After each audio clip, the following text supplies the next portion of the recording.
Shalom, selamat pagi jemaat yang terkasih di dalam nama Tuhan Yesus Kristus. Sebelum kita menjalani segala aktivitas kita pada hari ini, kita akan menerima firman Tuhan yang akan menerangi kehidupan kita pada hari ini. Terlebih dahulu, mari kita bersatu di dalam doa. Betapa kami bersyukur kepadamu Tuhan atas segala kebaikan-Mu yang tetap kami rasakan sampai dengan saat ini. Kami bangun di pagi hari menikmati yang baik, yang indah, yang Engkau sediakan bagi kami. Tuhan, sebelum kami menjalani akan aktivitas kami pada hari ini, kami hendak menerima firman Tuhan. Firman-Mu yang akan menerangi langkah kami dalam menjalani hari-hari kami. Kiranya Engkau memberikan kepada kami damai sejahtera dalam hati dan pikiran kami, supaya kami dapat menerima firman-Mu dengan baik, dan Roh Kudus memberikan pengertian kepada kami untuk kami dapat mengerti firman-Mu serta melakukannya dalam kehidupan kami. Di dalam nama Tuhan Yesus Kristus kami memohon kepadamu. Amin.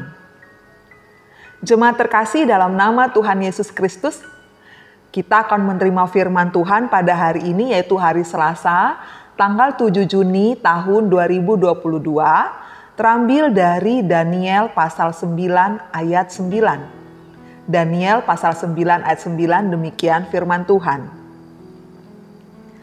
Pada Tuhan Allah kami ada kesayangan dan keampunan, walaupun kami telah memberontak terhadap Dia. Pada Tuhan Allah kami ada kesayangan dan keampunan, walaupun kami telah memberontak terhadap Dia. Demikian firman Tuhan. Saudara terkasih dalam nama Tuhan Yesus Kristus, kita semua tahu tokoh yang bernama Daniel. Daniel adalah seorang tokoh yang ada tertulis dalam Alkitab, yang pribadinya takut akan Tuhan, setia dan taat kepada firman Tuhan. Dalam firman Tuhan pada saat ini, di kitab Daniel ini, saat itu Daniel sedang berdoa kepada Tuhan. Dia menaikkan permohonan kepada Tuhan. Di usianya yang sudah lanjut, yaitu sekitar usia 80 tahun, ia merasakan dengan sangat pergumulan akan bangsanya yang pada saat itu berada dalam penawanan. Sebagai seorang yang takut akan Tuhan dan penuh cinta kasih, tentunya ia tidak bersikap apatis atau tidak peduli, atau diam saja, atau tidak berbuat apa-apa di tengah pergumulan bangsanya itu. Ia melakukan akan sesuatu yang indah untuk bangsanya, yaitu menaikkan doa syafaat kepada Tuhan. Daniel menaikkan doa syafaatnya dengan pertama dia mengakui kebesaran Tuhan Allah yang senantiasa mengasihi akan setiap umatnya, bahkan dikala umatnya sedang berada di dalam dosa. Daniel mengakui akan dirinya dan juga umat Tuhan, yaitu Israel, yang telah berdosa dan memberontak terhadap Allah.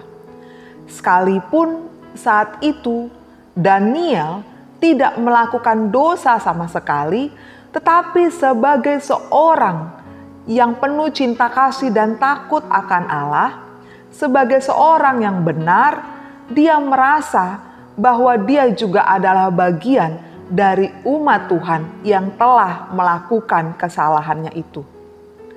Ia mengakui segala dosa-dosanya dan juga dosa-dosa umat Tuhan.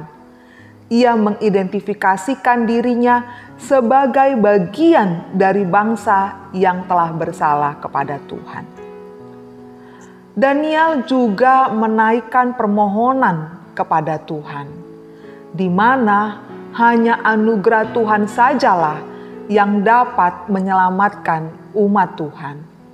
Bahwa tanpa Tuhan dia maupun umat Tuhan tidak bisa melakukan apapun. Daniel menaikkan permohonannya kepada Tuhan dengan tampil apa adanya, sebagai seorang yang tidak berdaya, sebagai seorang yang tidak memiliki masa depan. Tapi di dalam doanya itu, dalam ketidaktahuan bagaimana masa depannya itu, ataupun ketidakberdayaan dirinya dan juga umatnya, dia percaya Tuhan selalu menganggap anak-anaknya itu sebagai kesayangannya. Bahwa besar kasih setia Tuhan kepada orang-orang yang berharap kepadanya. Bahwa akan ada keselamatan bagi orang-orang yang mengakui kesalahannya dan yang mau untuk bertobat kepada Tuhan. Saudara terkasih dalam nama Tuhan Yesus Kristus, Tuhan sangat tahu siapa kita. Kita adalah manusia yang selama tinggal di dunia ini adalah manusia yang lemah dan yang seringkali jatuh di dalam dosa. Meski demikian, kasih-Nya tidak pernah berkurang dalam hidup kita. Ia selalu melihat diri kita sebagai kesayangannya, sebagai yang berharga baginya. Bilapun kita berdosa kepada Tuhan, Tuhan mau kita menyadari, menyesali akan dosa-dosa kita agar kita terhindar dari kematian yang kekal. Itulah sebabnya Tuhan Yesus datang ke dunia untuk menyelamatkan kita, supaya kita yang berdosa ini diampuni dan diselamatkan, serta hidup bersama dengan Tuhan di sorga kelak. Akan tetapi, sebagai kesayangannya, kita juga tidak bisa bersikap seenaknya. Tahu kita berpikir, toh nanti Tuhan akan mengampuni kalau aku berkata, Tuhan ampunilah dosaku. Toh Tuhan akan menyelamatkan ketika aku berteriak, Tuhan selamatkan aku. Bila kita berpikir demikian, berarti kita adalah orang-orang yang telah mencobai akan Tuhan. Menganggap remeh kasih dan pengorbanan Tuhan. Karena itu sebagai anak-anak yang disayangi oleh Tuhan, hendaknya kita mau hidup dengan baik dan benar. Tuhan mau kita tidak membiarkan diri kita jatuh ataupun sengaja melakukan dosa. Tetapi Dia mau untuk kita dapat menghadapi setiap pergumulan dan godaan dunia ini bersama dengan Tuhan. Kemarin kita merayakan akan hari turunnya Roh Kudus. Roh Kudus tinggal dalam diri kita, itu yang kita yakini. Sebagai orang yang percaya kepada Tuhan, sebagai orang yang dikasihi Tuhan, Tuhan tidak akan pernah membiarkan kita sendiri.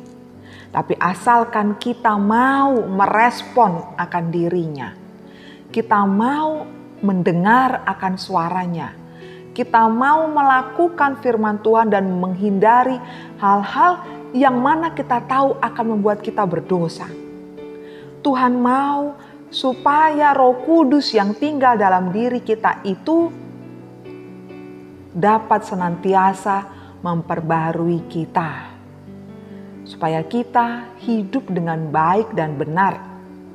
Keselamatan, pengampunan yang Tuhan telah anugerahkan, hendaknya kita hargai, hendaknya kita syukuri dengan baik. Dan tetap kita berusaha hidup dengan baik dan benar. Tidak seperti yang sebelumnya. Tetapi setiap doa kita yang kita naikkan, permohonan kita, ampunilah kami Tuhan atas segala kesalahan kami. Tentu Tuhan mau kita tidak hanya mendapatkan pengampunan, tapi juga tidak melakukan kesalahan lagi. Karena itu, tetaplah hidup dalam roh. Ikuti firman Tuhan dan hiduplah dengan baik dan benar di dalam Tuhan. Maka keselamatan yang telah Ia berikan akan senantiasa kita dapatkan.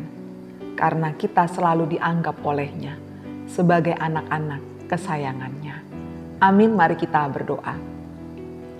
Kami sungguh bersyukur kepadamu Tuhan, atas firman-Mu yang telah kami terima pada pagi hari ini.